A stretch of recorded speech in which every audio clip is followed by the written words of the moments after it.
High প্রিয় দর্শক, আজকে আমি তৈরি করে ফেলছি পাঞ্জাবিদের এই রেসিপি পিরকি। প্রথমে আমি 250 ময়দা নিয়ে নিলাম, তার ভিতরে সামান্য নুন দিয়ে 1 চামচ ঘি দিয়ে মেখে নেব।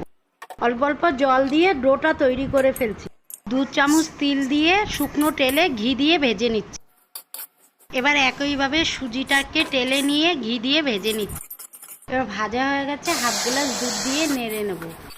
দুধ দিয়ে চিনি দিয়ে ক্ষীর বানিয়ে নিয়েছি, সেটা দিয়ে পরিমাণ মতো নেড়ে নেব। 2 মিনিটের মতো টানানো হয়ে গেছে। এবার তিল ভাজাটা দিয়ে 1 মিনিটের মতো নেড়ে নামিয়ে ফেলবো।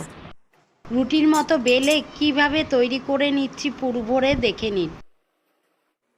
এইভাবে সবগুলো করে নিয়েছি। মারোয়ারিরা তো ঘিয়ে করে, আমি তেলের ভিতরে 1 চামচ ঘি দিয়ে অল্প আজে ব্রাউন করে ভেজে তুলে নিই। দেখুন কিরকম খাস্তা হয়েছে। আমার বান্ধবী বলল রেসিপিটা, আমি চটপট করে ফেলেছি। কে কোথা থেকে দেখেছেন আমাকে কমেন্ট করবেন যে হয়েছে কিনা।